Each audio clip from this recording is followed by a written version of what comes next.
ನಮಸ್ತೆ, ಸ್ವಾಗತ Swastik excellent YouTube ಚಾನಲ್ಗೆ. ಆತ್ಮೀಯ ಸೆಕೆಂಡ್ PUC ವಿದ್ಯಾರ್ಥಿಗಳೇ, ನಾವು ಕಳೆದ ತರಗತಿಯಲ್ಲಿ 2024 ಮತ್ತು 25ನೇ ಸಾಲಿನ ಏನು ಕ್ವಶನ್ ಪ್ಯಾಟ್ರನ್ ಚೇಂಜ್ ಆಗಿದೆ ಸೆಕೆಂಡ್ PUC ವಿದ್ಯಾರ್ಥಿಗಳಿಗೆ, ಚೇಂಜ್ ಆಗಿರುವಂಥ ಸೆಕೆಂಡ್ PUC ವಿದ್ಯಾರ್ಥಿಗಳಿಗೆ ಇಂಗ್ಲೀಷ್ ಒಂದು ಪ್ರಶ್ನೆ ಪತ್ರಿಕೆ, ಆ ಮಾಡೆಲ್ ಕ್ವಶನ್ ಪೇಪರ್ ಒಂದನ್ನು ನಾವು ಉತ್ತರವನ್ನು ಬಿಡಿಸ್ತಾ ಇದ್ವಿ. ಈಗಾಗಲೇ ಕಳೆದ ತರಗತಿಯಲ್ಲಿ ಪಾರ್ಟ್ ಎ ನೋಡಿದ್ವಿ ಮತ್ತು ಪಾರ್ಟ್ ಡಿ ಅಲ್ಲಿ 31A ಮತ್ತು ಆ 31B ಅನ್ನು ನೋಡಿದ್ವಿ. ಸೊ ಈ ಒಂದು ತರಗತಿಯಲ್ಲಿ ಇವತ್ತು ನಾವು 32A ಒಂದು ಪ್ರಶ್ನೆ ಏನಿದೆ ಅಲ್ಲಿ ಯಾವ ರೀತಿಯಾಗಿ ಪ್ರಶ್ನೆ ಕೇಳಿದ್ದಾರೆ, ಅವುಗಳನ್ನು ಯಾವ ರೀತಿಯಾಗಿ ಬಿಡಿಸಬೇಕನ್ನುವಂತಕ್ಕಂಥದ್ದನ್ನು ಇವತ್ತು ನಾವು ನೋಡ್ತಾ ಹೋಗೋಣ. ಸೊ ಇಲ್ಲಿ ನೋಡಿ 32A ಅಲ್ಲಿ ರೀರೈಟ್ ಆಸ್ ಡೈರೆಕ್ಟೆಡ್ ಅಂತ ಕೊಟ್ಟಿದೆ. ಸೊ ಇದು ಇಲ್ಲಿ ಗ್ರಾಮರ್ ಟಾಪಿಕ್ಗೆ ಸಂಬಂಧಪಟ್ಟ ಹಾಗೆ ಇಲ್ಲಿ ನೋಡಿ ಅಂಕಗಳು 2 ಅಂಕಗಳಿದ್ದಾವೆ, 2 ಕ್ವಶನು ಇಲ್ಲಿ. ಹಾಗೆ 32A ಮತ್ತು 32B 6 ಅಂತ ಕೊಟ್ಟಿದ್ದಾನೆ. ನಿಮಗೆ ಆಯ್ಕೆಗಳಿದೆ. 32A ಒಳಗ ಈ 2 ಕ್ವಶನ್ ಆದರೂ ಬಿಡಿಸಿ, ಅಥವಾ 32B ಒಳಗ ಈ ಬಿ ಅಲ್ಲಿ ಇರ್ತಕ್ಕಂಥ ಈ 2 ಕ್ವಶನ್ ಆದರೂ ಬಿಡಿಸ್ರಿ.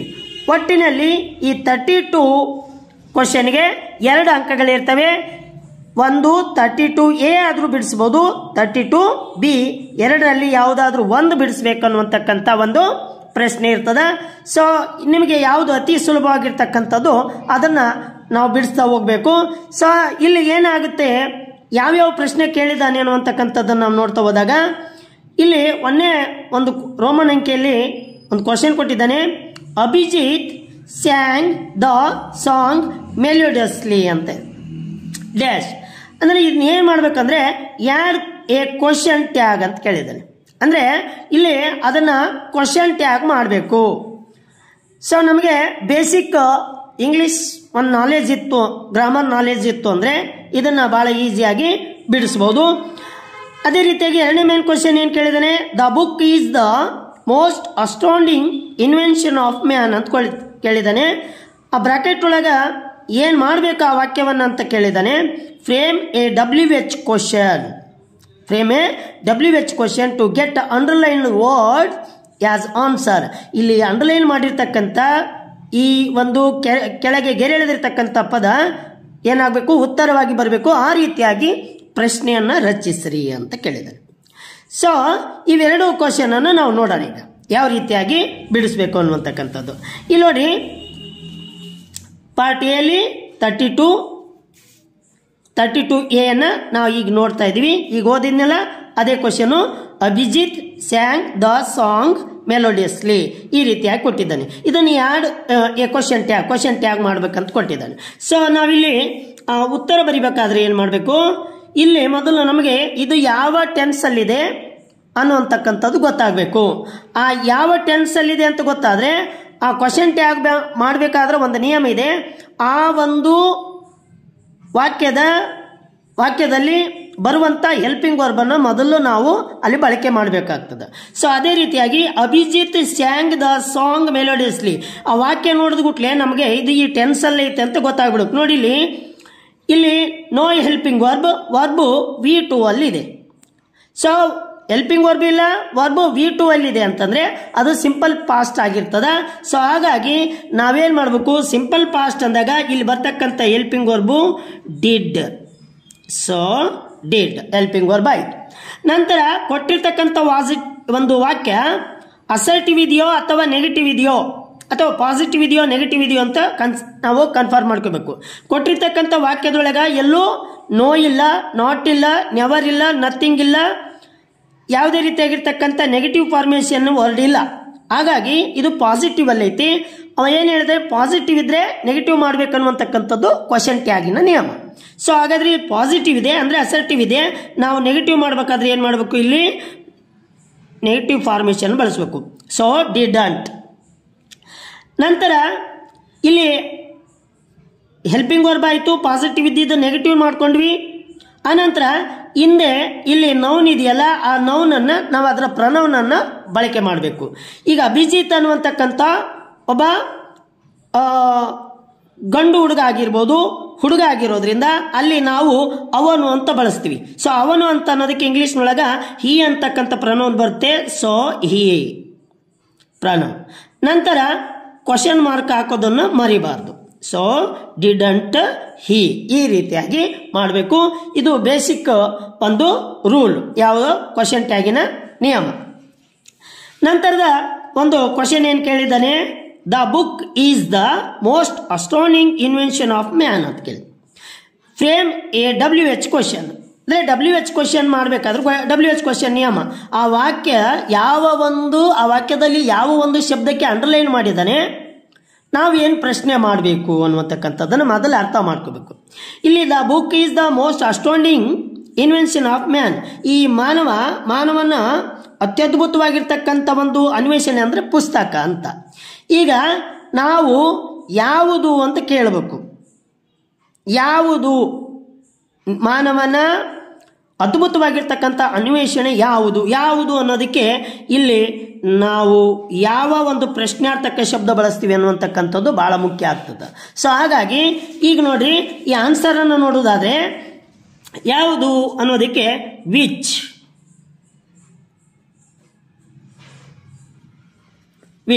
WH word, which. ಆ ನಂತರ WH ವರ್ಡ್ ಆದ ನಂತರ ಆ ವಾಕ್ಯದಲ್ಲಿರುವಂತಹ ಹೆಲ್ಪಿಂಗ್ ವರ್ಬ್ ಅನ್ನ ತೆಗೆದುಕೊಳ್ಬೇಕು. ಸೊ ಈ ವಾಕ್ಯದೊಳಗೆ ಹೆಲ್ಪಿಂಗ್ ವರ್ಬ್ ಯಾವುದಿದೆ, ಈಸ್ ಇದೆ ನೋಡಿ. So is. So WH word ಆದ್ಮೇಲೆ ಹೆಲ್ಪಿಂಗ್ ವರ್ಬ್ ಆದ್ಮೇಲೆ ನೌನ್ ತಗೋಬೇಕು. ಇಲ್ಲಿ ಅಂಡರ್ಲೈನ್ ಮಾಡಿರ್ತಕ್ಕಂಥ ಶಬ್ದ ಪ್ರಶ್ನೆ ಮಾಡುವಾಗ ಯಾವುದೇ ಕಾರಣಕ್ಕೂ ಇಲ್ಲಿ ಪ್ರಶ್ನೆ ಮಾಡುವಂತಹ ಸಂದರ್ಭದಲ್ಲಿ ಬರಬಾರ್ದು. ಅಂಡರ್ಲೈನ್ ಮಾಡಿರ್ತಕ್ಕಂಥ ಶಬ್ದ ಈ ಪ್ರಶ್ನೆ ವಾಕ್ಯದಲ್ಲಿ ಬರಬಾರ್ದು. ಸೊ WH ನಲ್ಲಿ ಬರಬಾರ್ದು, ಫ್ರೇಮ್ ಕ್ವಶನ್ ನಲ್ಲಿ ಬರಬಾರ್ದು. ಸೊ ಹಾಗಾಗಿ ಇಲ್ಲೇನಿದೆ ಅದನ್ನೇ ನಾವಿಲ್ಲಿ ಬರಿತಾ ಹೋಗ್ಬೇಕು. The most astounding invention of man, ಕೊನೆಯಲ್ಲಿ ಪ್ರಶ್ನಾರ್ಥಕ ಚಿಹ್ನೆಯನ್ನು ಹಾಕಬೇಕು. ಇದು ಉತ್ತರ. Which is the most astonishing invention of man.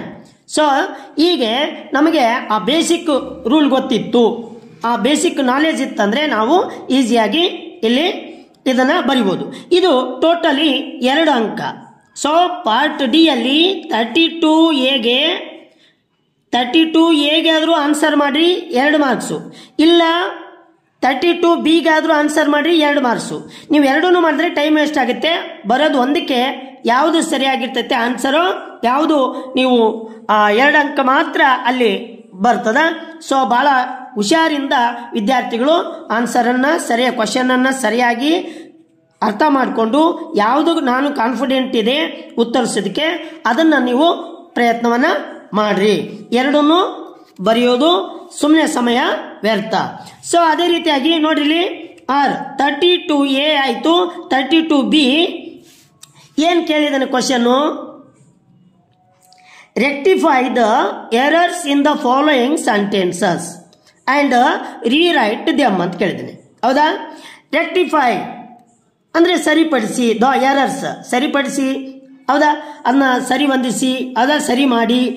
Errors ಅಂದರೆ ದೋಷ ಇರ್ತಕ್ಕಂಥ ಇನ್ ದ ಫಾಲೋಯಿಂಗ್ ಸೆಂಟೆನ್ಸ್, ಕೆಳಗಿರ್ತಕ್ಕಂಥ ವಾಕ್ಯಗಳಲ್ಲಿ, ಆ್ಯಂಡ್ ರೀರೈಟ್ ದಮ್ ಅದನ್ನು ತಪ್ಪಿರುವಂತಕ್ಕಂಥನ್ನ ಸರಿಪಡಿಸಿ ನೀವು ಮತ್ತೆ ಪುನಃ ಬರೆಯಿರಿ ಅಂತ ಕೇಳಿದ್ದಾನೆ. ಸೊ ಹಾಗಾದ್ರೆ ಇಲ್ಲಿ ರೋಮನ್ ಅಂಕಿ 1 ಒಳಗೆ Indian olympians returned back from Paris.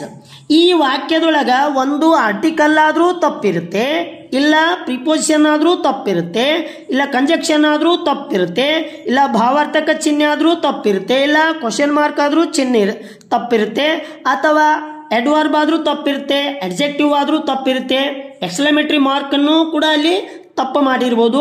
ಅವುಗಳನ್ನು ಇಲ್ಲಿ ಗುರುತಿಸುವಂತ ಕೆಲಸ.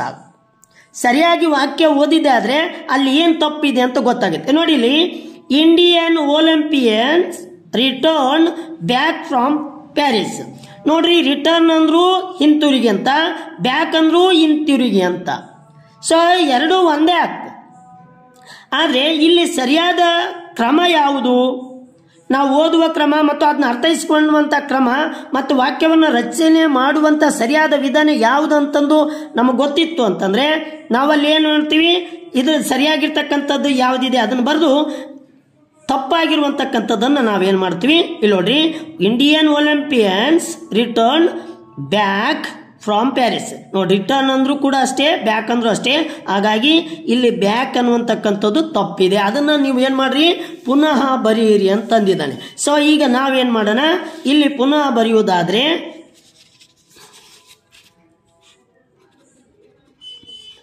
ಇಂಡಿಯನ್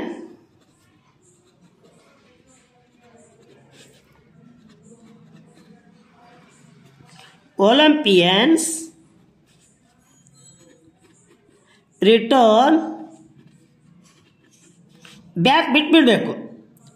ನಂತರ ಏನು, ಫ್ರಮ್ ಪ್ಯಾರಿಸ್. ಇದು ಸರಿಯಾದ ಉತ್ತರ. ಸೊ ಅದೇ ರೀತಿಯಾಗಿ ಎರಡನೇ ಒಂದು ಕ್ವಶನ್ ಕೇಳಿದ್ದಾನೆ ನೋಡ್ರಿ. ಎರಡನೇ ಒಂದು ಕ್ವಶನ್ ಏನಿದೆ ಅಂತಂದರೆ, ಇಲ್ಲಿ Nirad worked very hardly to secure a rank ಅಂತಿದೆ. Nirad worked very hardly to secure a rank ಅಂತಿದೆ.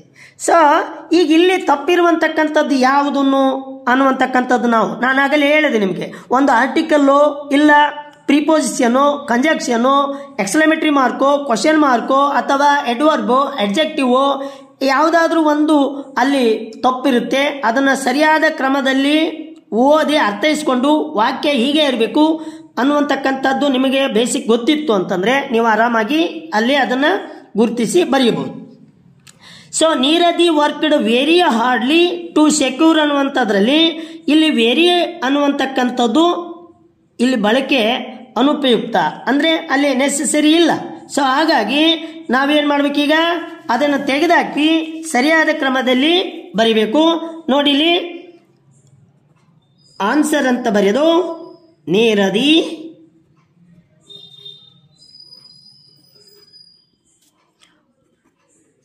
ವರ್ಕ್ಡ್ ವೆರಿ ಅನ್ನೋದು ಬಿಟ್ಬಿಡೋದು. ನಂತರ hardly to secure a rank. So ಇದು ಸರಿಯಾದ ಕ್ರಮ. ಇಷ್ಟು ನಾವು ಇವುಗಳನ್ನು ಎರಡರಲ್ಲಿ ಒಂದು ಬರಿಬೇಕು. ಯಾವುದು, 32A ಆದರೂ 2 ಅಂಕದ ಬರೀರಿ. ಇಲ್ಲ ನನಗೆ ಅದು ಕಷ್ಟ ಆಗ್ತಿದೆ ಅಂತಂದರೆ 32B ಒಳಗೆ ಈ 2 ಅಂಕದ ಪ್ರಶ್ನೆಗಳಿಗೆ ಆದರೂ ಉತ್ತರಿಸಿ. ಇವೆರಡರಲ್ಲಿ ಯಾವುದು ನಿಮಗೆ ಭಾಳ ಈಸಿ ಅನಿಸ್ತದ, ನೀವು ಬರೆಯೋದಕ್ಕೆ ಯಾವುದು ನಿಮ್ಗೆ ಸುಲಭ ಅನಿಸ್ತದ ಅದನ್ನು ಬರೆಯುವಂಥ ಪ್ರಯತ್ನವನ್ನು ಮಾಡಿ. ಒಟ್ಟಿನಲ್ಲಿ 2 ಅಂಕ ಇರ್ತದೆ. ಇಲ್ಲಿ ನಿಮಗೆ ಚಾಯ್ಸಿಂಗ್ ಇರ್ತದೆ. ನಿಮಗೆ ಯಾವುದು ಭಾಳ ಈಸಿ ಆಗಿರ್ತಕ್ಕಂಥ ಪ್ರಶ್ನೆಯೋ ಅದನ್ನು ಮುಟ್ಟಿ. ಅದೇ ರೀತಿಯಾಗಿ ಇಲ್ಲಿ 33 ಕ್ವಶನ್ ಇದೆ. ಅಲ್ಲೇನು ಕೊಟ್ಟಿದ್ದಾನೆ ಅಂತಂದರೆ, read the following passage and make notes by filling the boxes given below. ಹಾಗಾದರೆ ಈ ಒಂದು ಪ್ಯಾಸೇಜನ್ನು ಓದೋಣ. ರೀಡ್ ದ ಫಾಲೋಯಿಂಗ್ ಪ್ಯಾಸೇಜ್ ಅಂದರೆ ಈ ಕೆಳಗಿನ ಪ್ಯಾಸೇಜನ್ನು ಓದ್ರಿ and make notes. Make notes ಅಂದರೆ ನಾವು ಯಾವುದಾದ್ರೂ ಪುಸ್ತಕವನ್ನು ಓದಬೇಕಾದ್ರೆ ನಮಗೆ ಭಾಳ ಇಂಪಾರ್ಟೆಂಟ್ ಆಗಿರ್ತಕ್ಕಂಥವುಗಳನ್ನು ನಾವು ಅಲ್ಲಿ ಅಂಡರ್ಲೈನ್ ಮಾಡ್ತೀವಲ್ಲ, ಅದೇ ರೀತಿಯಾಗಿ ಇಲ್ಲಿ ಅವುಗಳನ್ನು ನೋಟ್ ಮಾಡಿರಿ. Filling the boxes given below. ಮತ್ತು ಅಲ್ಲಿ ಆ ಬಾಕ್ಸ್ ಕೊಟ್ಟಿದ್ರಲ್ಲ, ಆ ಬಾಕ್ಸ್ನೊಳಗೆ ಏನು ಮಾಡಿರಿ, ನೀವು ಬಾಕ್ಸ್ನೊಳಗೆ ತುಂಬ್ರಿ ಅಂತ ಕೊಟ್ಟಿದ್ದಾನೆ. ಸೊ ಆ ಕೆಳಗೆ ಕೊಟ್ಟಿರ್ತಕ್ಕಂಥ ಬಾಕ್ಸ್ಗಳನ್ನು ನೋಡ್ರಿ. ಇದನ್ನು 1 ಸಾರಿಯಿಂದ 2 ಸಾರಿ ನೀವು ಸರಿಯಾಗಿ ಅರ್ಥ ಮಾಡ್ಕೊಂಡ್ಬಿಟ್ರೆ, ಓದ್ಬಿಟ್ರೆ ಅಲ್ಲಿ ನೀವು ಈಸಿಯಾಗಿ ತುಂಬಬಹುದು. ಸೊ ಹಾಗಾಗಿ ಕ್ವಶನ್ ಪೇಪರಲ್ಲಿ ಕರೆಕ್ಟಾಗಿ ಓದಿ. Diabetes is A chronic disease that affects how our body turns food into energy. There are 3 main types of diabetes. They are type 1, type 2 and gestational diabetes means diabetes while pregnant. A huge population of the world are living with diabetes. It usually affects children, teens, adults and aged ones. ನೋಡಿ, ಇದನ್ನ ನಾವು ಸರಿಯಾದ ಕ್ರಮದಲ್ಲಿ ಓದಿದೆ ಅಂತಂದ್ರೆ ತಾನೇ ಅರ್ಥ ಆಗುತ್ತೆ. Diabetes is a chronic disease that affects how our body turns food into energy. There are 3 main types of diabetes. There are type 1, type 2 and gestational diabetes means diabetes while pregnant.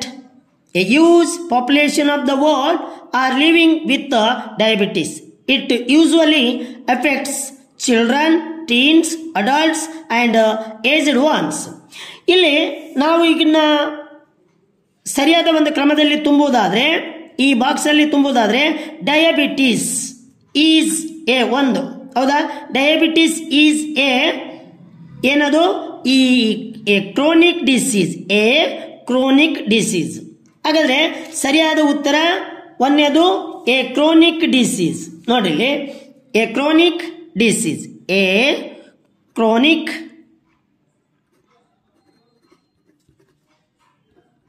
Chronic disease. ಈ ರೀತಿಯಾಗಿ ನೀವಲ್ಲಿ ಬರಿತಾ ಹೋಗಬೇಕು. So ಈ ರೀತಿ. ನಂತರ ಎರಡನೇದು ಕೇಳಿದೆ ನೋಡಿಲಿ, ಡಯಾಬಿಟಿಸ್ ಟೈಪ್ಸ್, ಹೌದಾ? 2, 3. ಇದಕ್ಕೆ ಡಯಾಬಿಟಿಸ್ ಟೈಪ್ಸ್ ಯಾವಪ್ಪ? They are type 1. ಎರಡನೇದು ದೇ ಆರ್ ಟೈಪ್ 2.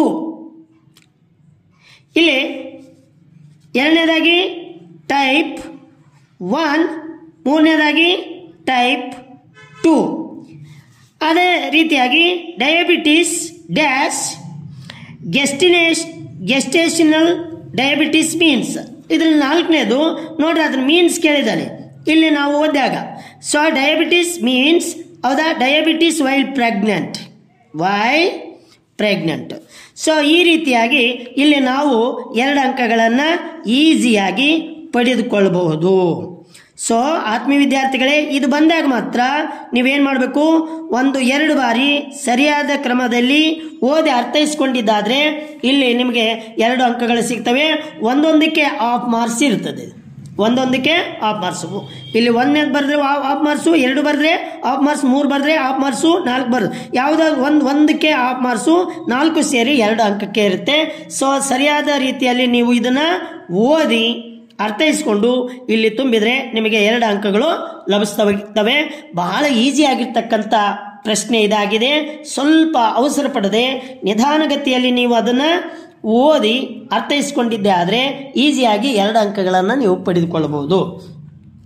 ಅದೇ ರೀತಿಯಾಗಿ ನೆಕ್ಸ್ಟು ಇಲ್ಲಿ 34 ಕ್ವಶನ್ ಕೇಳಿದ್ದಾನೆ. 34ನೇ ಕ್ವಶನ್ ಏನಪ್ಪ? Report the following conversation. ಏನಪ್ಪ? ಇಲ್ಲಿ ಕನ್ವರ್ಸೇಷನ್, ಸಂಭಾಷಣೆ ಇದೆ, ಅದನ್ನು ಏನು ಮಾಡಿರಿ ನೀವು? ರಿಪೋರ್ಟ್ ಮಾಡಿರಿ ಅಂತ ಕೇಳಿದೆ. ಸೊ ಇಲ್ಲಿ ನೋಡ್ಕೋಬೇಕು, ಓದಬೇಕಿದು. ಈ ಒಂದು ಚಾಪ್ಟರ್ ವೈಸ್ ಕೊಟ್ಟಿದ್ದಾನೆ. ಸರಿಯಾದ ಒಂದು ಲೆಸನನ್ನು ನೀವು ತರಗತಿಯಲ್ಲಿ ಉಪನ್ಯಾಸಕರು ಹೇಳಿದಾಗ ಕೇಳಿದ್ದೇ ಆಯ್ತಂದರೆ, ಮತ್ತು ಈ ಒಂದು ಇಂಗ್ಲೀಷ್ ಬೇಸಿಕ್ ನಾಲೆಜ್, ಟೆನ್ಸಸ್ನ ಒಂದು ನಾಲೆಜ್ ಇತ್ತು, ಮತ್ತು ಈ ಒಂದು ಕನ್ವರ್ಸೇಷನ್ ರಿಪೋರ್ಟ್ ಮಾಡುವಂಥ ಸಂದರ್ಭದೊಳಗೆ ಬಳಸುವಂಥ ಆ ಒಂದು ರೂಲ್ಸ್ಗಳ ಒಂದು ನಾಲೆಜ್ ಇತ್ತಂದರೆ ನೀವು ಈಸಿಯಾಗಿ ಏನು ಮಾಡ್ಬೋದು? ಇದನ್ನು ಬರಿಬೋದು. ನೋಡ್ರಿ, roof, what greater honour can a village have? Do you know why we are singled out for this recognition? Think of the pipe-borne water PAP as promised us. In Geneva, we believe every word of you. We shall drop our. So ಹಾಗಾದ್ರೆ ಈ 34ನೇ ಒಂದು ಕ್ವಶನನ್ನು ಈಗ ನಾವು ಕನ್ವರ್ಸೇಷನ್ನ report ಮಾಡೋದನ್ನು ನೋಡುವುದಾದರೆ, ಇಲ್ಲಿ ಆ 34ನೇ ಕ್ವಶನನ್ನು ಬರೆದು ಇಲ್ಲ ಅವು ರಿಪೋರ್ಟ್. ಈಗ ರೂಫ್ ಏನು ಮಾಡ್ತಾ ಇದ್ದಾನೆ? ಹೇಳ್ತಾ ಇದ್ದಾನೆ, ಕೇಳ್ತಾ ಇದ್ದಾನ? ಅಸರ್ಟಿವ್ನಾಗಿದೆಯಾ, ಇಂಟ್ರಾಗೇಟಿವ್ನಾಗಿದೆಯಾ, ಅಥವಾ WHನಾಗಿದೆಯಾ, ಇಂಪೇರೇಟಿವ್ನಾಗಿದೆಯಾ? ಸೆಂಟೆನ್ಸ್ ನೋಡ್ಕೋಬೇಕು. Roof, what greater honour can a village have ಅಂತ. ಸೊ WH ಸೆಂಟೆನ್ಸ್ ಒಳಗಿದೆ. WH ಸೆಂಟೆನ್ಸ್ ಒಳಗಿದ್ದಾಗ ನಾವೇನು ಮಾಡಬೇಕು? ಇಲ್ಲಿ ರೂಫ್ ಆಸ್ಕ್ಡ್, ಕ್ವಶನ್ ಮಾಡ್ತಾ ಇದ್ದಾನೆ. ಸೊ ನೋಡು, ಆಸ್ಕ್ಡ್ ಅಂತ ಬರಿಬೋದು ನೀವು, ಕ್ವಶನ್ಡ್ ಅಂತ ಅದು ಬರಿಬೋದು. ಯಾರಿಗೆ ಮಾಡ್ತಾ ಇದ್ದೀನಿ, ಈಸಿನಿವಾಗ ಮಾಡ್ತಾ ಇದ್ದೀನಿ. ಸೊ ಈಸಿನಿವಾ. ಈಗ ಇಲ್ಲಿ WH ಸೆಂಟೆನ್ಸ್ ಬಂದಿತ್ತಪ್ಪ ಅಂತಂದರೆ ಅಲ್ಲಿ ಏನು WH ವರ್ಡ್ ಇರ್ತೈತಿ. ಇಲ್ಲಿ ವಾಟ್ ಇತ್ತು ವಾಟು, ವೇರ್ ಇತ್ತು ವೇರು, ಅದನ್ನು ಇಲ್ಲಿ ಬಳಕೆ ಮಾಡಬೇಕು. ಈಗ ವಾಟ್ ಇದೆ, ಆ WH ವರ್ಡು, ಆ ವಾಟನ್ನೇ ನಾನಿಲ್ಲಿ ಬಳಕೆ ಮಾಡ್ತೀನಿ. So what. ನಂತರ WH ವರ್ಡ್ ಆದ ನಂತರ ಇಲ್ಲಿ ನೋಡಿ ರೂಫ್ ಆಸ್ಕ್ಡ್ ಕೇಳ್ತಾ ಇದ್ದಾನೆ, ಯಾಕಂದ್ರೆ ಕ್ವಶನ್ ಇದೆ. ಸೊ ಹಾಗಾಗಿ ಆಸ್ಕ್ಡ್ ಯಾರಿಗೆ ಕೇಳ್ತಾ ಇದ್ದಾನೆ ಅದು ಬರೀಬೇಕು. ಅನಂತರ ಯಾವ ಸೆಂಟೆನ್ಸ್ ಒಳಗಿದೆ, ಇಲ್ಲಿ WH ಸೆಂಟೆನ್ಸ್ ಒಳಗಿದೆ, ಅದಕ್ಕೆ ನಾನು WH ವರ್ಡನ್ನು ಕಂಜಕ್ಷನ್ ಆಗಿ ತೆಗೆದುಕೊಂಡಿದ್ದೀನಿ. ಅನಂತರ WH ವರ್ಡ್ ಆದಮೇಲೆ ಆ ವಾಕ್ಯದಲ್ಲಿರುವಂಥ ಹೆಲ್ಪಿಂಗ್ ವರ್ಬನ್ನು ಇಲ್ಲಿ ಮೊದಲಿಗೆ ಬರ್ಕೋಬೇಕು. ಸೊ ಹಾಗಾದರೆ ಹೆಲ್ಪಿಂಗ್ ವರ್ಬ್ ಯಾವುದು, ಕ್ಯಾನ್ ಇದ್ದಿದ್ದು ಇಲ್ಲಿ ಏನಾಗುತ್ತೆ, ಕುಡ್ ಆಗುತ್ತೆ, ಕುಡ್. ನಂತರ ಅಲ್ಲಿ ನೌನ್ ಅಂತ ಹೋಗ್ಬೇಕು. What could a village,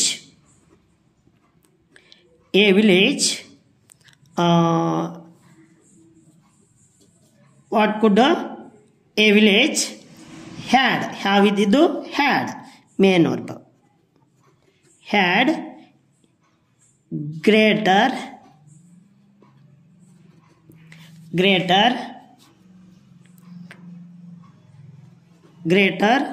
honour ಅಂತ ಬರೀಬೇಕು, ಗ್ರೇಟರ್ ಹಾನರ್.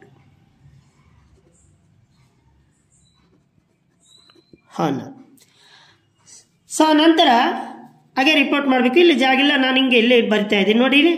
ಸೊ ನಂತರ do you know why we are singled out for this recognise. ಇಲ್ಲಿ ಮತ್ತೆ ಕ್ವಶನ್ ಮಾಡಿದ್ದೇನೆ.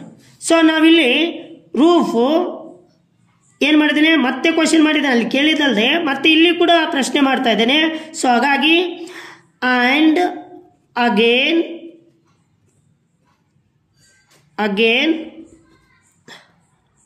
ಆಸ್ಕ್ಡ್ ಅಂತಾದರೂ ಬರೀರಿ, ಕ್ವಶನ್ಡ್ ಅಂತಾದರೂ ಬರೀರಿ, ಆಸ್ಕ್ಡ್. ಸೊ ಈಗ ಇಲ್ಲಿ ಡೂ ಯು ನೋ ಅನ್ನುವಂತಕ್ಕಂಥ ಈ ಒಂದು ಸೆಂಟೆನ್ಸು ಇಂಟ್ರಾಗೇಟಿವ್ ಸೆಂಟೆನ್ಸ್ ಆಗಿರೋದ್ರಿಂದ ನಾವಿಲ್ಲಿ ಅದಕ್ಕೆ ಕಂಜಕ್ಷನ್ನು ಇಫ್ ಅನ್ನುವ ಕಂಜಕ್ಷನನ್ನು ಬಳಕೆ ಮಾಡಬೇಕು. ನಂತರ ಈ ಪ್ರಶ್ನಾರ್ಥಕ ವಾಕ್ಯ ಸಾದಾ ವಾಕ್ಯ ಮಾಡ್ಕೋಬೇಕು. ಡೂ ಯು ನೋ, ನಿಮ್ಗೆ ಗೊತ್ತಾ, ನಿನಗೆ ಗೊತ್ತಾ ಅಂತ ಯಾರಿಗೆ ಕೇಳ್ತಾ ಇದ್ದಾರೆ, ಇಲ್ಲಿ ರೂಫು ಇಜಿನಿವಾ ಕೇಳ್ತಾ ಇದ್ದೇನೆ. ಸೊ ಇಜಿನಿವಾ ಯಾರು, ಇಜಿನಿವಾ ಒಬ್ಬ ವ್ಯಕ್ತಿ ಆಗಿರೋದ್ರಿಂದ ಅಲ್ಲಿ ಹಿ.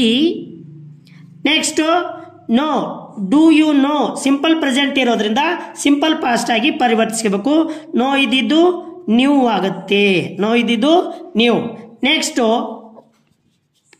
ವೈಗೆ ವೈ, ವಿ ಆರ್ ಅಂತಿದೆ, ವಿ ಆರ್. ನಾವು ಈ ರಿಪೋರ್ಟ್ ಮಾಡುವಂಥ ಸಂದರ್ಭದಾಗ ಇಲ್ಲಿ ಏನು ಮಾಡಬೇಕು, ಪ್ರನೌನನ್ನು ಚೇಂಜ್ ಮಾಡ್ಕೋಬೇಕು. ದೇ ಆರ್ ಇದ್ದಿದ್ದು ಅದು ಯಾವ ಟೆನ್ಸ್, ಪ್ರೆಸೆಂಟ್ ಕಂಟಿನ್ಯೂಸ್ ಐತೆ, ನಾವು ಪಾಸ್ಟ್ ಕಂಟಿನ್ಯೂಸ್ ಆಗಿ ಪರಿವರ್ತಿಸಬೇಕು. ಪಾಸ್ಟ್ ಕಂಟಿನ್ಯೂಸ್ ಅಲ್ಲಿ war, single out of, this ಇದ್ದಿದ್ದು ಔಟ್ ಫಾರ್. ನೆಕ್ಸ್ಟ್ ದಿಸ್ ಇದೆ, ದಿಸ್ ಇದ್ದಿದ್ದು ಏನಾಗುತ್ತೆ ಇಲ್ಲಿ ದಟ್ ಆಗಿ ಪರಿವರ್ತನೆ ಆಗುತ್ತೆ. That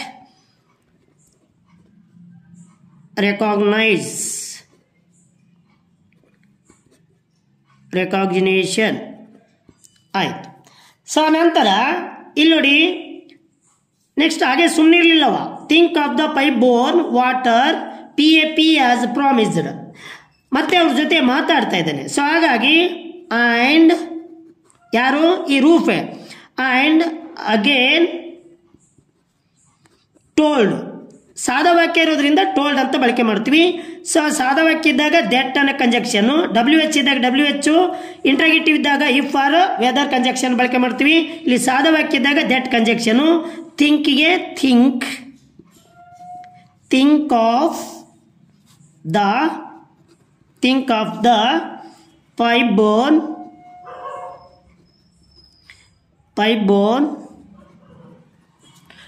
bone. Next water